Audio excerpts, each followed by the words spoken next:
e eternidade.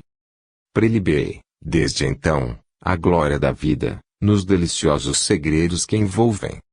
Celebrei-te a vinda como acontecimento máximo de minha passagem no mundo. Renovaste o meu calendário íntimo e consolidaste novas forças do governo do meu destino, ensinando-me a louvar o poder celeste, portador do teu coração de luz às minhas células mais recônditas que, à maneira de um grande povo, reverenciam em ti o enviado de redenção e paz, concórdia e alegria. Rei de minha alma, vieste aos meus braços com a destinação de uma estrela para o meu caminho e orgulho-me de sentir-te os raios renovadores.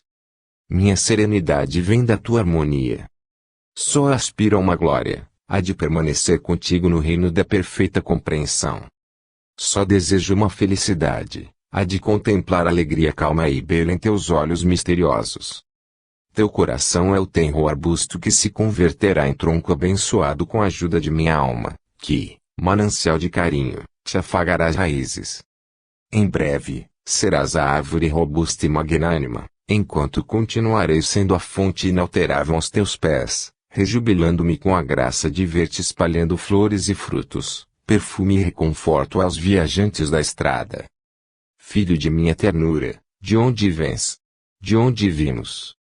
Cale-se o cérebro que, muitas vezes, não passa de um filósofo negativo, e fale, entre nós, o coração, que é sempre o divino profeta da imortalidade. Vens para mim da coroa resplandecente da vida e venho, por minha vez, ao teu encontro, emergindo do amor que nunca morre. Abro-te as portas do mundo e levas-me ao santuário da fraternidade, porque, ao influxo de tua caridade indefinível em meu ser, a minha existência se dilata, cresce e se renova, fazendo meus os filhos alheios e desfazendo-se em amor e renúncia no templo da humanidade inteira. De retorno. Romeu a Camargo. Por mais afeito esteja o aprendiz da revelação nova aos enunciados da fé que o reconforta e educa para a grande transição, a morte é sempre um caminho surpreendente. Sabemos que a reencarnação nos informa, no carne que, antes de qualquer operação biológica no renascimento, já vivemos na pátria espiritual, quase sempre no mesmo ponto em que se verifica o nosso reingresso. Entretanto, quem não experimentaria o deslumbramento do novo despertar? O pássaro encarcerado na gaiola, em escuro porão, por muitos e muitos anos, em se vendo inesperadamente libertado, contempla os quadros da natureza livre, estuante de imenso júbilo, como se o vento e o sol, o rio e o arvoredo lhe fossem preciosas descobertas. Em verdade, sentir-se enfraquecido e incapaz de sem auxílio sustentar-se na floresta enorme, viciado, como se encontra, com o alpiste e o bebedouro diariamente colocados no artificial domicílio de arame. É o nosso caso. Por muito que nos disponhamos a encarar, face a face, as realidades da morte, atravessamos os pórticos da vida nova, de coração aos pulos e a passos vacilantes. A paisagem dos mundos felizes e a residência dos eleitos ficam ainda muito distantes. A visão pormenorizada de toda a existência humana, no estado de liberdade de nosso corpo espiritual, quadro que mereceu de Bozano apontamentos valiosos e especiais, começa por integrar-nos na posse de nós mesmos. Enquanto a caridade dos irmãos mais velhos nos auxilia à libertação da grade orgânica do mundo, a memória como que retira da câmara cerebral, às pressas, o conjunto das imagens que gravou em si mesma, durante a permanência na carne, a fim de incorporá-las, definitivamente, aos seus arquivos eternos. Sem a capacidade para definir o fenômeno introspectivo, devo apenas registrar a impressão de que a vida efetua um movimento de recuo, dentro de nós mesmos.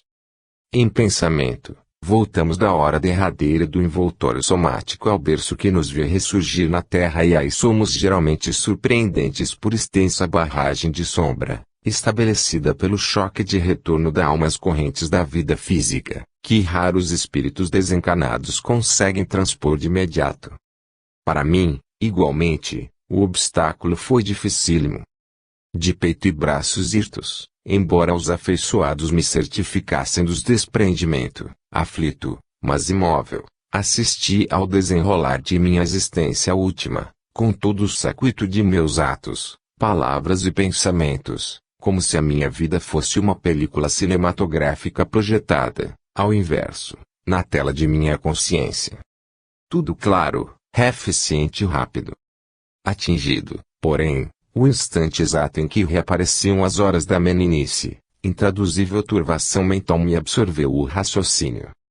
Debati-me, inquieto, buscando clarear as minhas reminiscências e precisar-lhes os contornos. No entanto, incoercível vacuidade me assaltou o pensamento expectante e caí num repouso inconsciente profundo, qual trabalhador fatigado, após longo dia de estafante labor.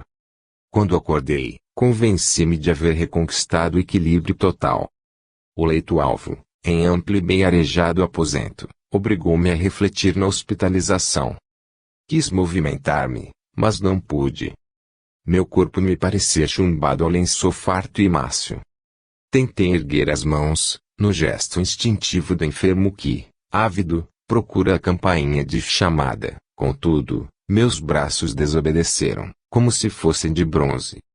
Examinei a sala, assombrado. Enquanto as paredes se achavam revestidas de uma substância acetinada, de tom rosa, o teto arqueado exibia um painel de repousante beleza, do qual sobressaía um campo de lírios prateados e abertos, proporcionando a real sensação de vitalidade e perfume. A contemplação do quadro, que se desdobrava no alto, pareceu-me reanimar-me. Leve sopro de renovação fortaleceu meu íntimo. Poderia falar? Pensei. Que espécie de enfermidade me deprimia? Não sentia dores físicas, e, entretanto, extremo abatimento me anulava todas as forças. Tentei gemer e consegui. O meu hierfante cortou o ar em dolorido apelo. Aproximou-se alguém, e, então, pude ver a meu lado graciosa mensageira de ternura fraterna. Indubitavelmente, seria uma colaboradora da enfermagem. Intrigou-me sua veste, estranha para mim, mas depressa não mais liguei a essa particularidade. Inebriado pelo carinho espontâneo e pela bondade sem afetação com que passou a confortar-me. Acariciando-me a cabeça quase imóvel, chamou-me irmão e pronunciou palavras de estímulo que me aliviaram todo o ser. O contacto daquela mão de enfermeira, tocada de boa vontade, parecia inocular-me fluidos revigorantes. Noutra ocasião, talvez eu não tivesse notado, mas, agora, surpreendia em mim, sem dúvida em razão de meu pronunciado enfraquecimento, certa receptividade magnética que, em outras circunstâncias, me passaria despercebida. Reconheci essa minha virtude, reparando que a jovem assistente projetava sobre mim, intencionalmente ou não, copiosa chuva de forças reconfortantes que eu, no impulso firme de vontade, procurava acumular na região da voz, tentando a fala. A intimidade com a literatura espiritualista me favorecia as operações naturais do pensamento. Doente e enfraquecido qual me achava, não seria justo aproveitar as energias que me repassavam o campo orgânico. Sendo a vontade o elemento determinador nos fenômenos magnéticos, não poderia, de minha parte, valer-me dela na aquisição de recursos com que me fosse possível rearticular a palavra. Desejei, então, instintivamente, transformar a garganta num aspirador vigoroso para fixar as energias flutuantes em minhas cordas vocais. Iniciei o exercício silencioso e recebi a impressão nítida de que os fluidos emitidos pela enfermeira se condensaram no ponto indicado por minha mente e, findos alguns instantes de expectação, meus lábios se moveram e as palavras surgiram entrecortadas. Minha irmã, indaguei, com dificuldade, onde estou? Que aconteceu? A interpelada, muito gentil, declarou que eu me achava abatido e aconselhou-me serenidade. Perguntei pelos meus familiares, pelos amigos, pelo médico da casa e pelas drogas que deveria tomar, melhorando o timbre de voz à proporção que me adiantava na experiência nova. A jovem sorriu e informou. Chamarei o amigo que o aguarda na antessala. É companheiro que lhe espera despertar. Retirou-se, lépida, e percebi que minha resistência decresceu. Agora, sozinho, experimentei monolugar, mas não fui além de algumas frases que para outros seriam ininteligíveis. O abatimento quase completo voltou a imperar sobre mim. Decorridos alguns minutos, regressava, a jovem, fazendo-se acompanhada de alguém. Era um cavalheiro maduro, alto, de rosto pletórico, corpo bem fornido e passo firme. Abeirou-se de mim com simpatia, e, quando aplicou a destra sobre a minha fronte, renovei o processo mental de absorção da força que ele me trazia e o meu revigoramento não se fez esperar. Pousei nele os olhos, agora mais seguros, e reconheci-o. Confrangeu-se o meu coração no peito. Era a Lameira de Andrade. Até ali me sentia tão naturalmente instalado naquela casa como se estivesse num hospital terrestre comum, julgando-me reintegrado no aparelho físico, mas... E a presença de Lameira que eu sabia desencanado desde muito. Refleti na possibilidade de estar sendo agraciado por dons mediúnicos e dirigi-me a ele, tentando tranquilizar-me. Obrigado, meu irmão, obrigado. Não contava com uma clarividência tão avançada. O visitante ouviu-me as frases impronunciadas, sorriu, franco, e acrescentou.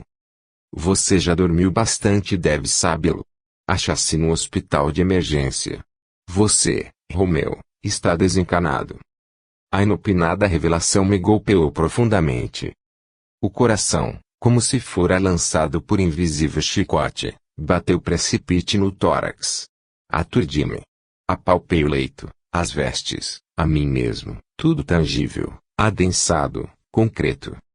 Intraduzível sensação de asfixia começou a entontecer-me, experimentando eu o malestar da criatura encarnada ao sentir o sangue afluir-lhe à cabeça. Aflitivas perguntas vagavam em meu ser.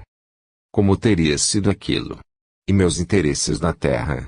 Meus serviços inacabados? A sumária declaração do companheiro perturbara-me.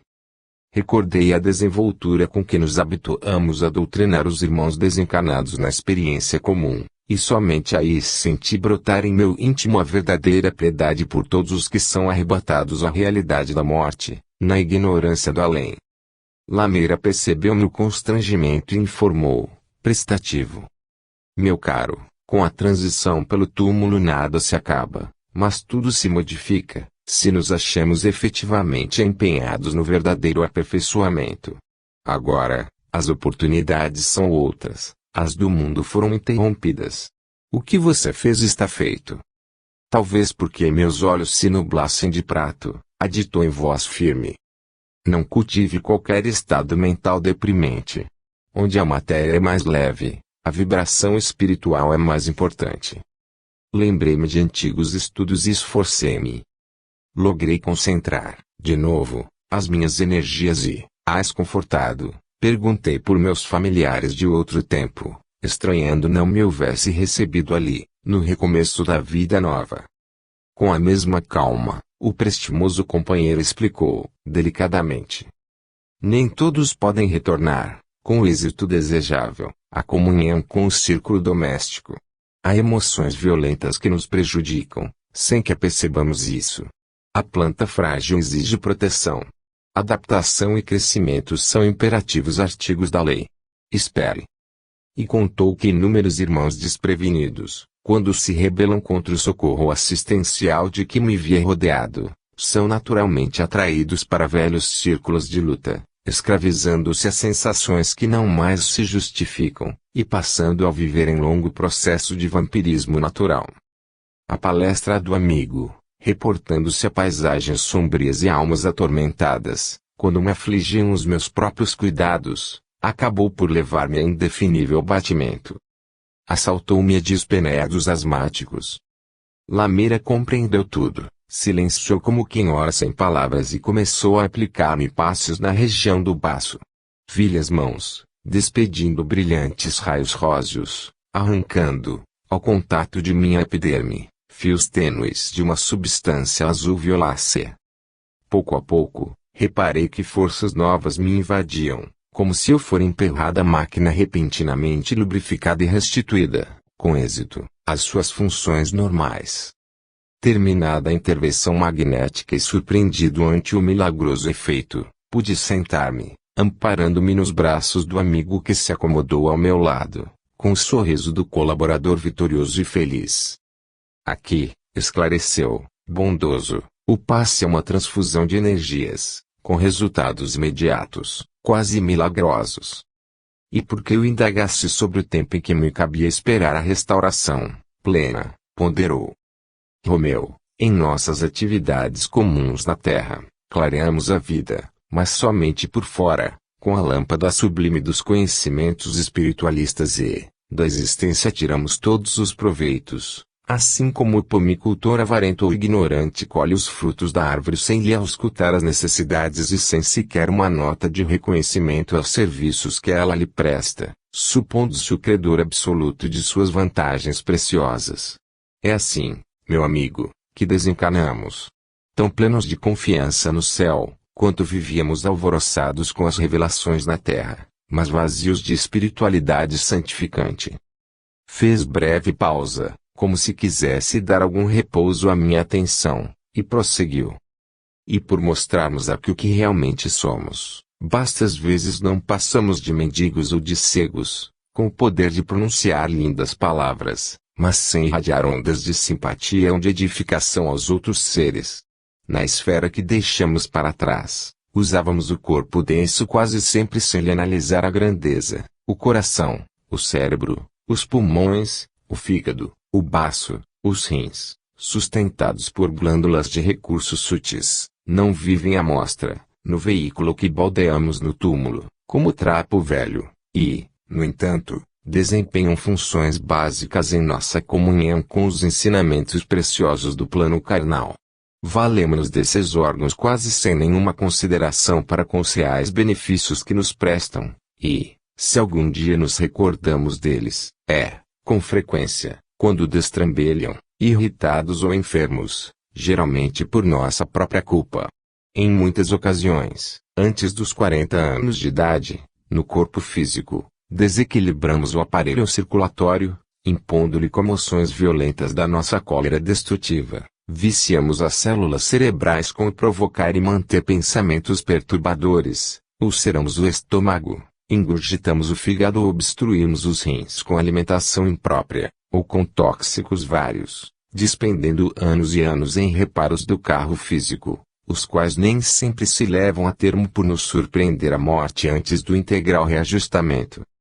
As elucidações pareciam impregnadas de virtudes calmantes para as minhas chagas mentais, porque, enquanto eu lhes dedicava minha atenção, doce alívio me penetrava.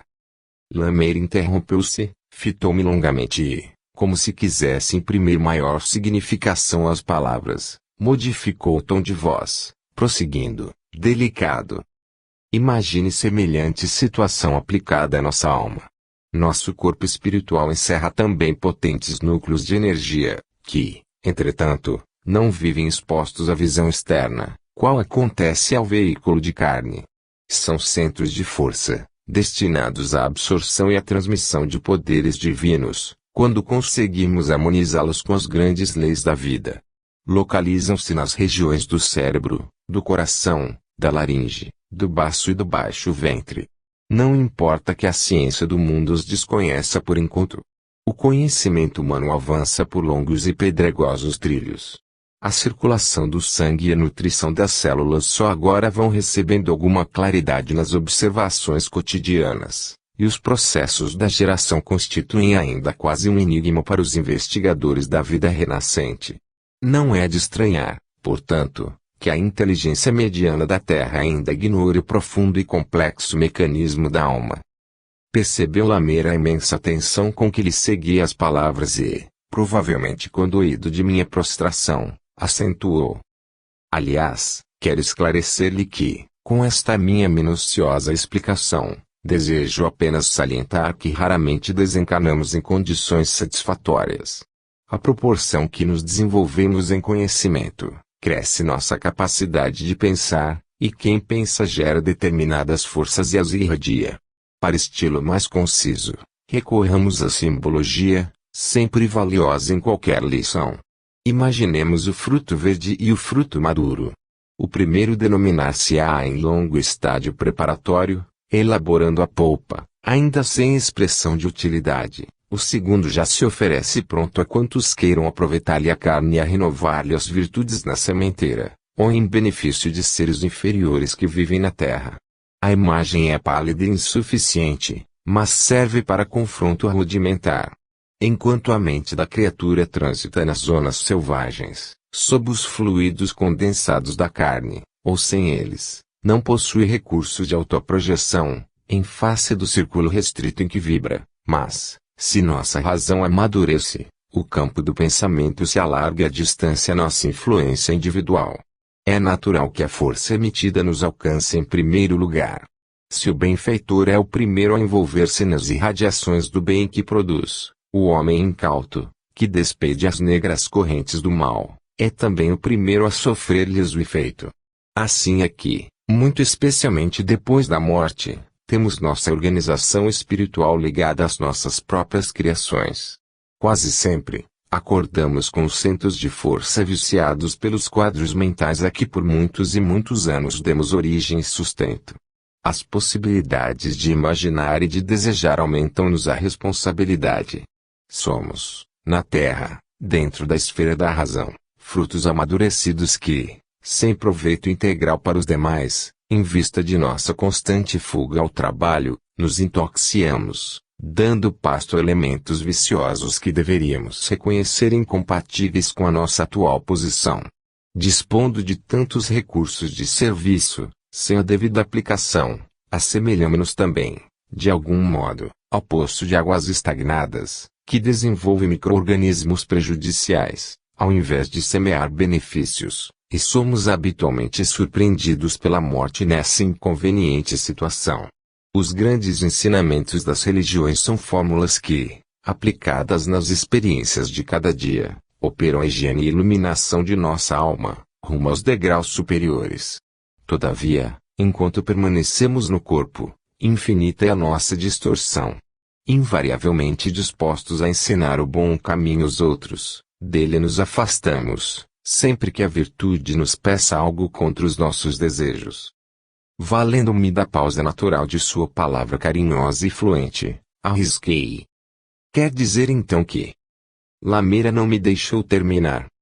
Tornando a frase convincente, esclareceu. Quer dizer que para cá voltamos à semelhança de máquinas desarranjadas à oficina. Vícios do pensamento, inclinações nocivas não combatidas, desequilíbrios nervosos não extintos, sentimentos de culpa imanifestos, hábitos deprimentes, impulsos não educados, excessivo apego a objetos, situações e paisagens materiais ainda arraigados, acidentes íntimos de mágoa, ou de revolta, paixões ocultas, e verdadeira mole de outros fenômenos corruptores do sentimento, nos obrigam a lamentável demora na viagem, constrangendo-nos a perda de muito tempo que poderia ser utilizado em nossa própria ascensão. Notando-me a expressão de amargura no olhar inquiridor, prosseguiu, comovido. Não acredite seja você o único a experimentar as dificuldades do ressurgimento. Lutei muito, por minha vez, e ainda me encontro em reajuste, satisfazendo certos compromissos que, desprevenido, assumi. Somos extensa fileira de trabalhadores em transição. Nem na extrema vanguarda, nem de todo para trás. Muitíssimos anos exige a obra da restauração, e nem poderia ser de outro modo. Ainda assim, meu amigo, cabe-nos render graças a Deus, porque milhões de pessoas, embora já sem o veículo de carne, permanecem aferradas à matéria, com o risco de maiores desilusões para a necessária libertação. Tais instruções calaram-me fundamente no espírito. Recordei a leitura das mensagens e dos apontamentos de André Luiz e conclui, pela experiência direta, que enfrentava, por minha vez, os duros tempos do concerto próprio. Desdobraram-se os dias entre a aflição e a saudade, amenizadas, de alguma sorte, pelas novas amizades que me floriram a estrada de alegrias surpreendentes. Lameira foi para mim um cicerone bondoso e um amigo vigilante. Pouco a pouco, reconheci que recebemos do além o que realmente criamos para nós mesmos, em contato com as criaturas. Tudo que é nosso em nós demora. O amor encontra, depois da morte, aqueles a quem se consagra ou aquilo a que se devotou. O ódio convive com as imagens horrendas que para si mesmo gerou e das quais se alimenta. É assim que me restauro, e, guardando intacto o velho ideal de aprender e servir, no trabalho de engrandecimento da vida imperecível, eis-me de retorno aos companheiros de luta, oferecendo-lhes o relatório de minhas surpresas iniciais na espiritualidade. Saibam, de start, que o corpo de sangue e ossos é simplesmente uma sombra da nossa entidade real e que todas as nossas virtudes ou vícios a nós se atrelam na terra, pelo que, cada qual depende o caminho aberto ou o desfiladeiro sombrio na sublime romagem para a luz. Amor. João de Brito. O amor, sublime impulso de Deus, é a energia que move os mundos, tudo cria, tudo transforma, tudo eleva. Palpita em todas as criaturas. Alimenta todas as ações. O ódio é o amor que se envenena. A paixão é o amor que se incendeia. O egoísmo é o amor que se concentra em si mesmo. O ciúme é o amor que se dilacera. A revolta é o amor que se transvia. O orgulho é o amor que enlouquece. A discórdia é o amor que divide. A vaidade é o amor que ilude. A avareza é o amor que se encarcera. O vício é o amor que se embrutece. A crueldade é o amor que tiraniza. O fanatismo é o amor que petrifica. A fraternidade é o amor que se expande. A bondade é o amor que se desenvolve. O carinho é o amor que se inflora. A dedicação é o amor que se estende. O trabalho digno é o amor que aprimora. A experiência é o amor que amadurece. A renúncia é o amor que se ilumina. O sacrifício é o amor que se santifica. O amor é o clima do universo. É a religião da vida, a base do estímulo e a força da criação.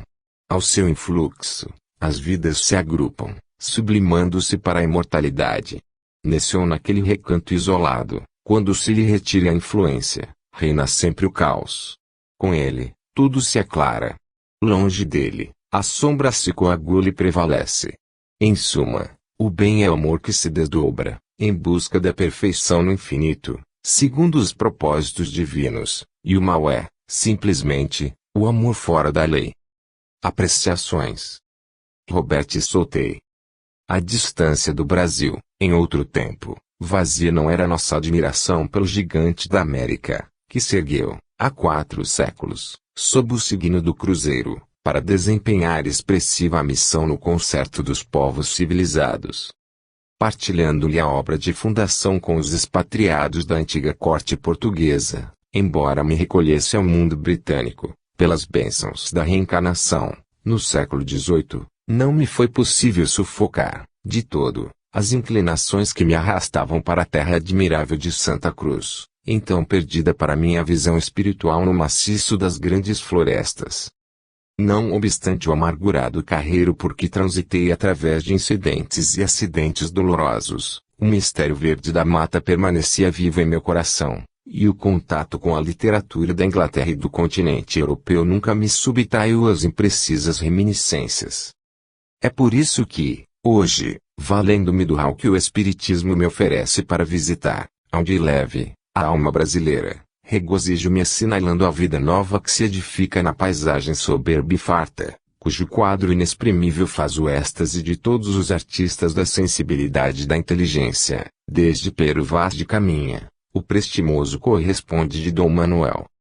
Rejubilo-me, observando que o Brasil não fugiu à vocação de fraternidade que lhe marcou os vacilantes passos do início. Por muito que esbraveje na crítica moderna os pessimistas intransigentes, que em tudo veem a falência espiritual de que se sentem possuídos, somos, aqui, lavradores otimistas e felizes, confiados no esplêndido porvir da jovem e vigorosa nação, depósito de firmes esperanças de milhões de espíritos, empenhados na regeneração humana. Sempre existirá quem lobrigue inconsciência onde há juventude, aventura onde há necessidade, falta de segurança onde apenas sobra inexperiência. Efetivamente, quem poderia contar com harmonia num campo de plantação incipiente? O sementeira não desvenda a beleza da colheita. O arado impõe o suor da preocupação e a inquietude da incerteza. O celeiro traça o sorriso da paz e do reconforto.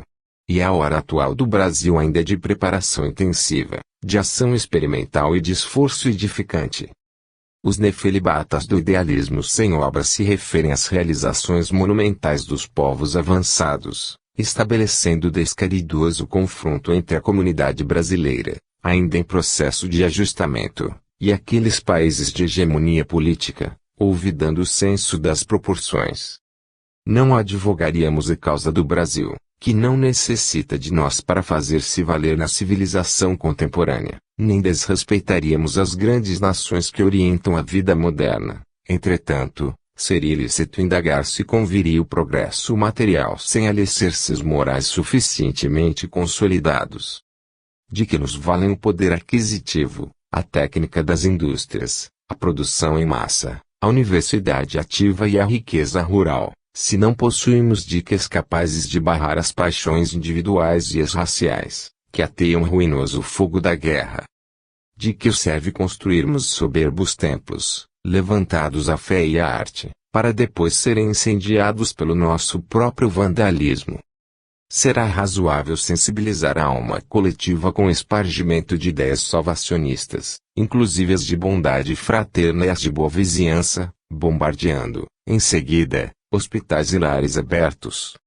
Será compreensível a exaltação de princípios superiores, quais os da dignidade pessoal e da liberdade humana, gastando-se 3/4 partes do dinheiro público em petrechos bélicos, a par de quase total esquecimento da educação popular?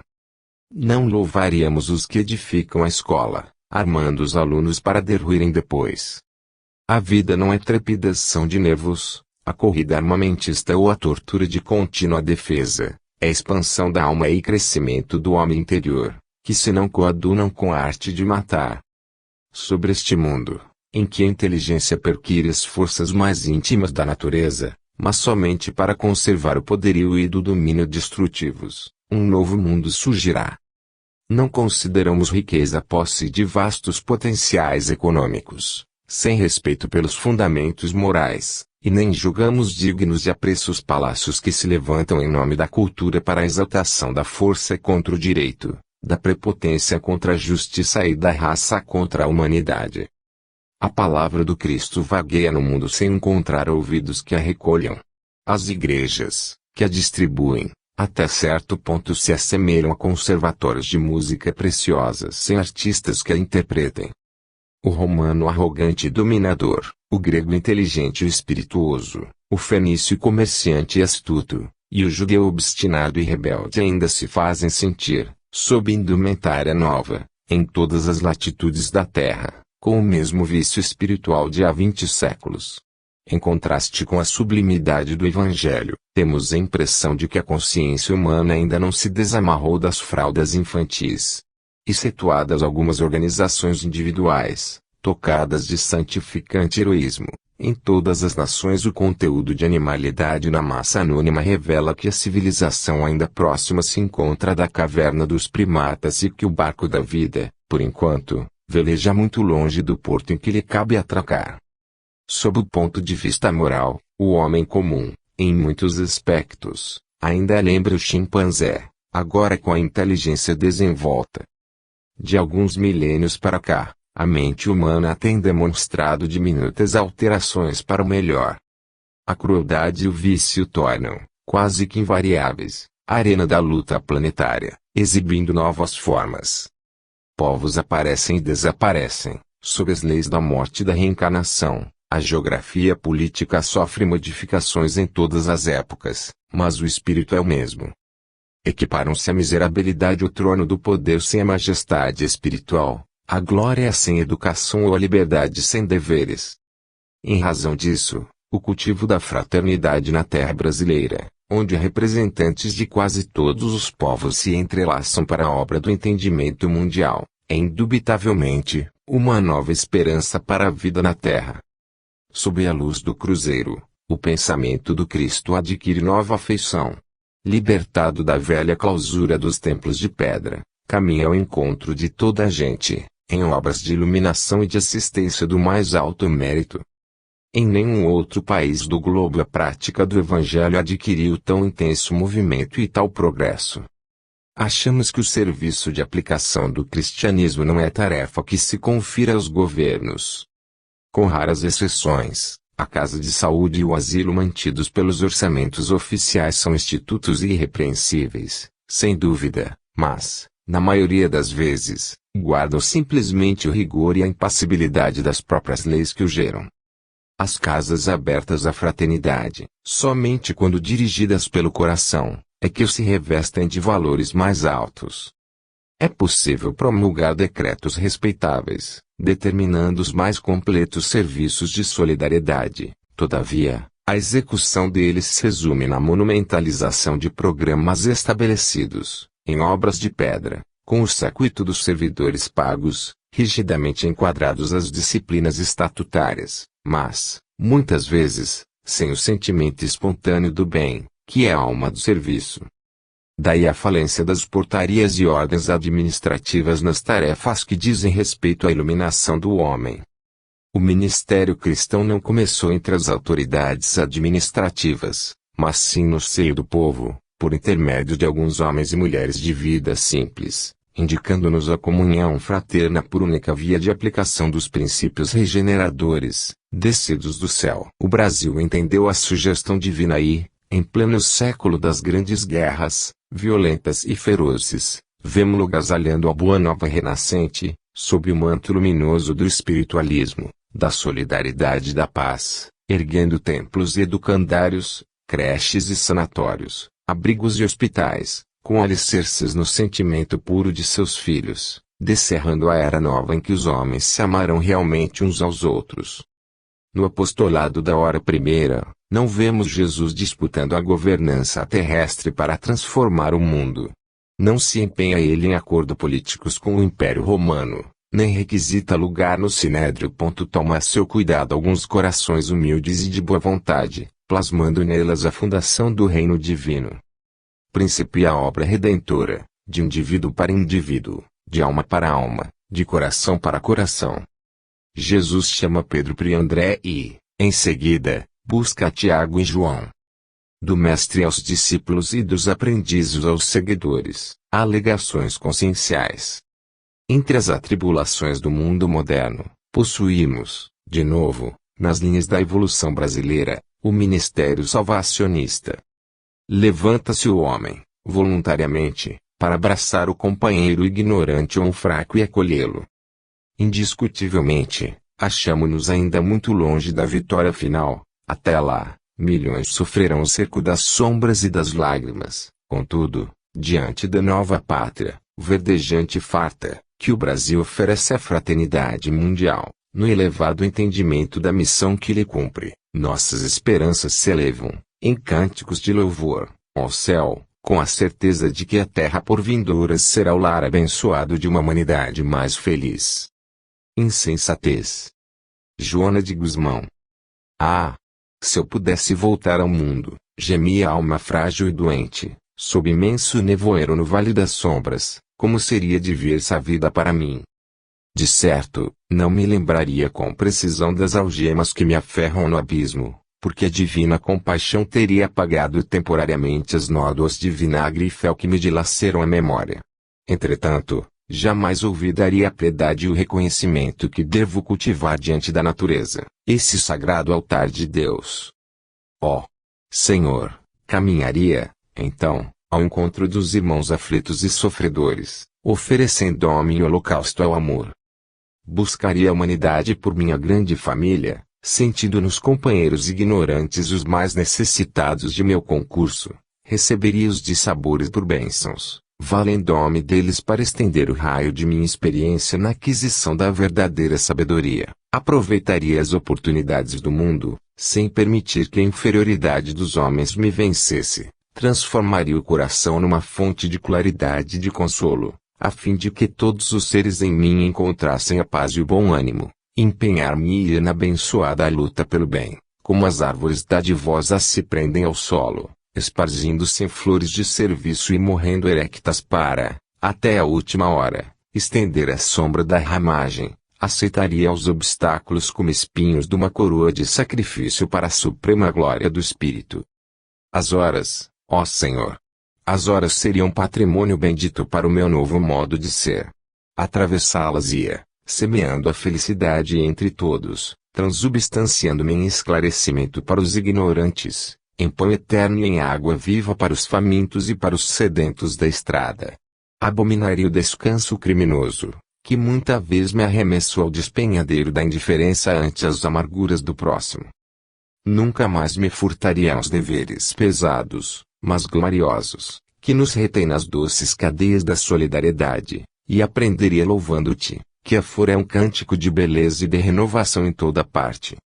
Respiraria distante do orgulho, que é mentira, longe do egoísmo, que é inferno oculto, e fora da vaidade, que é simples cegueira do coração. Senhor, dá-me novamente o corpo de carne, e reconduze-me ao exercício, à prova, à recapitulação. Soluços abafados seguiram-lhe a rogativa, mas o mensageiro do Todo-Bondoso, dando-lhe a perceber que a súplica fora ouvida, emergiu da noite, rasgando larga clareira de Deus. Recolheu a alma infeliz e trouxe-a, de novo, à escola do mundo. Qual semente vive em terra preciosa, a infortunada criatura ressurgiu entre os homens, na forma de um anjo débil, cercado de carinhos especiais. Quando, porém, se lhe recompôs o valioso corpo, asfixiou as tendências superiores, repeliu o escabelo de quem serve ao Senhor, empinou-se no trono da vontade, e, rodeando-se de velhos vícios, que nomeou por validos e conselheiros de seu destino, passou a gozar loucamente a vida, exigindo, reclamando, oprimindo e assumindo o lastimável compromisso perante a lei. Sempre a mesma insensatez, funesta e dolorosa. Conto simples. Paulo Barreto. Malaquias Furtado, conhecido libertino, reconhecendo enfim que mais valia o dever cumprido às aventuras mundanas, rendeu-se à necessidade imperativa de renovação espiritual, para a reforma da vida. Para isto, confugiu à inspiração do padre Elias Gomes, famoso cura de almas, imaginando nele o guia ideal. Recebido cordialmente pelo sacerdote, confessou-lhe as deploráveis experiências em que se emaranhara, obtendo calorosa doutrinação, como vaso imundo em processo de lavagem na tina de água fervente. Malaquias transformado, cumulou-se de juras e promessas, que procurou cumprir com sinceridade e rigor. Quando a tentação lhe assaltava o espírito honesto, voltava a ajoelhar-se aos pés do mentor, suplicando: Bom amigo, sinto-me perturbado por desejos inferiores. Tenebrosos pensamentos agitam minha alma. Que fazer para encontrar o caminho do céu? Padre Elias logo respondia, calmo: Filho, consagre-se a Deus e ouve de Satã. Guarde castidade, cultive humildade, paciência e pobreza. A salvação cabe àqueles que trilham a subida escabrosa da virtude. O convertido voltava à arena cotidiana e sufocava os reclamos da carne indignada, curtindo provações duras que aos poucos lhe burilavam o espírito. Trabalhava, servia sem alarde e procurava suportar toda espécie de infortúnio com inexcedível heroísmo. Eis, porém, novo dia de mais vivas tribulações, e Malaquias regressava ao orientador, exclamando: Devotado protetor, tenho sofrido calúnia e ingratidão. A ideia de vingança domina-me. Tenho fogo na alma. Que fazer para sustentar-me no roteiro do paraíso? O ministro da fé esclarecia, sereno: Tenha paciência, meu filho, muita paciência.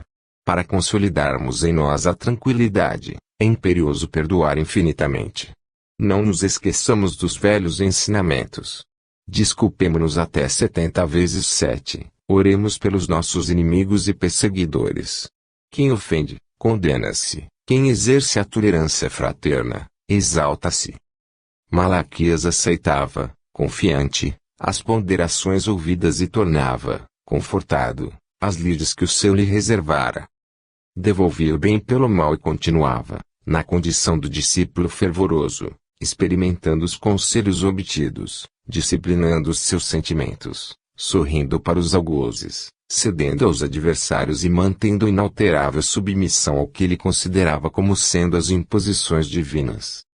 Ressurgiram, porém, outras ocasiões de conflito para o criterioso aprendiz, E logo se apressava ele em conchegar-se à sabedoria do pastor, clamando, ansiado: meu padre, acho-me fatigado, enfermo, sem rumo certo. Familiares, aos quais prestei assistência e socorro em outros tempos, abandonaram-me sem comiseração pelas minhas fraquezas e sofrimentos. Minha esposa, vendo-me imprestável, receou o sacrifício que a nossa união lhe impunha e aliou-se aos nossos filhos maiores, hoje casados, contra mim. Vivos sem ninguém. Por ninharias, antigos credores de minha casa me cercam de ameaças sem termo. Tenho a impressão de que o inferno se instalou dentro de mim. Debalde busco a claridade da oração, e não mais a encontro. Padre, padre, que fazer para não me desviar da estrada celeste? O guia, na atitude convencional dos grandes inspirados, emitindo a palavra doce e fitando os olhos no céu, respondia, convicto: não se deixe enredar em ciladas e tentações. A fé remove montanhas. Quem se sentirá só, depois de encontrar na humanidade a grande família? Nossos pais e nossos filhos respiram em toda parte. Onde alguém esteja lutando, aí possuímos nosso irmão. Não se perca no desânimo destrutivo. Quem se dirige para Deus não perde os minutos na peregrinação do bem. Se há dificuldades e sofrimentos, a coragem é o sustento do espírito na estrada para o mais alto. Sobretudo, meu filho, não creia na enfermidade. A doença é alguma coisa que depende de nós. A imaginação superexcitada improvisa monstros para o nosso copo, mas a alma robusta na confiança, embora viva de pés na terra, mantém o coração voltado para o Senhor, cada dia servindo mais intensamente na sementeira de luz e de amor. Não se agrilhoe a simples ninharia. O crente leal contemplava o instrutor, como quem se via agraciado pela presença de um plenipotenciário divino. Verteu copiosas lágrimas e indagou, por fim: e se eu pautar pensamentos e atitudes nessas linhas, encontrarei a passagem para o céu? Como não? Falou o sacerdote, complacente e bem-humorado. E numa definição espetacular: a virtude é divino passaporte para o paraíso. Malaquias a tornou à luta e aplicou o que aprendera. Olvidou a moléstia e dedicou-se ao trabalho constante, transformou a solidão sem serviço a todos e, cultivando a oração e a bondade, acabou seus dias, de consciência tranquila. Aguardava-o à cabeceira um anjo, que, presto, o arrebatou ao país da luz. Participando, agora, do séquito de santos anônimos, o antigo devoto era raramente lembrado na terra. Vivera servindo, não obstante as deploráveis experiências do início, e, por isso, de tempo não dispusera para cuidar da propaganda do seu nome. Era, contudo, um dos príncipes mais felizes da corte celestial. Não contava tempo, nem era forçado à contemplação das misérias humanas. Acontece, porém, que um dia se ouviu entre as estrelas um chamado insistente para ele. Vinha do inferno, diretamente da moradia de Satanás. Malaquias não se fez rogado. Solicitou permissão e desceu. Quando se viu no círculo das trevas infernais, encontrou quem lhe invocava o nome. Era justamente o padre Elias Gomes, que lhe estendia os braços e suplicava: Malaquias, compadeça-te de mim. Ensine-me. Onde encontrarei o caminho para o céu? Acautele-se no mundo quem oriente, quem dirija e quem aconselhe. Quase todos nós, os que sabemos indicar o bom caminho aos pés alheios, esbarramos, além do túmulo, com a mesma surpresa do sacerdote. Avançando. Luiz Olímpio Teles de Menezes. Estando entre aqueles que desfrutaram a felicidade de trabalhar, quando o terreno se obstruía de pedroços espinheirais sem conto, volta a contemplar a construção da fé nova, rejubilando-se ante as realizações que o Espiritismo está consolidando em benefício das criaturas.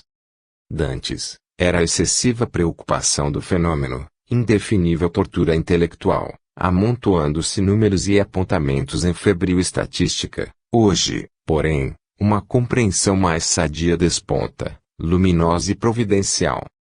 Indiscutivelmente, É força reconhecer que muitos círculos iniciais do nosso movimento, no velho mundo talado por guerras consecutivas, perderam de algum modo a fulguração primitiva, cedendo lugar ao marasmo expectante. Contudo, o retrocesso aparente filia-se nas investigações ociosas e secas de inumeráveis estudiosos que fatigam os cérebros sem despertar o coração. Nesses acanhados redutos da inteligência, as críticas, descabidas, convergiram sobre o esforço inobilitante de alguns poucos e desânimo coagulou temporariamente infinitas reservas de energia. A ciência, por si só, é como a terra preciosa sem a semente. De que nos valeria o suor a empapar o chão lavrado, sem a possibilidade de produzir? A verdade tem a balança da sabedoria para analisar os seres e as coisas, mas só o amor possui a chave da vida. Recordamo-nos, ainda, do tempo em que sob indisfarçável encantamento nos enamorávamos dos médiuns, como se fossem ídolos do céu milagrosamente animados na terra, pelo simples fato de verem criaturas desencarnadas que, no fundo, não apresentavam evolução muito mais avançada que a nossa. E, com o ciúme dos amantes apaixonados, reuníamo-nos em cardume, em torno do infeliz instrumento mediúnico, perturbando-lhe as peças preciosas ou trazendo-lhe muito cedo o desalento e a inutilização. Admitíamos falsamente que a obra missionária pertenceria exclusivamente ao homem ou à mulher de virtudes psíquicas invulgares, esquecendo-nos de que, em muitos casos, semelhantes dons traduzem provação e sacrifício, que nos importa amparar, ao invés de explorar desapedadamente. Ainda existem muitos investigadores que não se compadecem com a realidade, examinando os espíritos conscientes e livres, através da organização medianímica, como se observassem micróbios interessantes, por intermédio da lente de um laboratório. Para esses, o redescobrimento do mundo invisível é simples motivo para conceituosos pareceres, em que jamais atestam as verdades da revelação, continuam cravados no estreito mundículo onde se agitam, entre a presunção e o temor, como autênticos exemplares do comodismo. Há, entretanto, cientistas exemplares do comodismo. Há, entretanto, cientistas estudiosos, que, respeitáveis, descem a liça, abrindo brechas na velha bastilha dos preconceitos, auxiliando o anseio popular de renovação. Grande exército de trabalhadores de boa vontade marcha impávido e um novo entendimento se espalha, iluminando consciências e corações, em todas as linhas de fé redentora que o Espiritismo acende nas almas. Pouco a pouco, as responsabilidades se descentralizam. Os médiuns já não se afiguram pajés de tribo, senão que, nos quadros da fraternidade e da cooperação, todos os consideram companheiros da boa luta, com difíceis obrigações a desempenhar, dignos, portanto, do carinho e do acatamento geral. O conceito da doutrina consoladora, como serviço do indivíduo à coletividade, vai se ampliando para benefício desta. Os antigos espectadores frios do fenômeno se incorporam ao trabalho ativo, permanecendo no esforço edificante que as bênçãos do alto e as necessidades do mundo nos conferem. A obra de esclarecimento tem sido árdua. Combate incruento, no seio de todos os povos, tem reclamado a abnegação de muitos.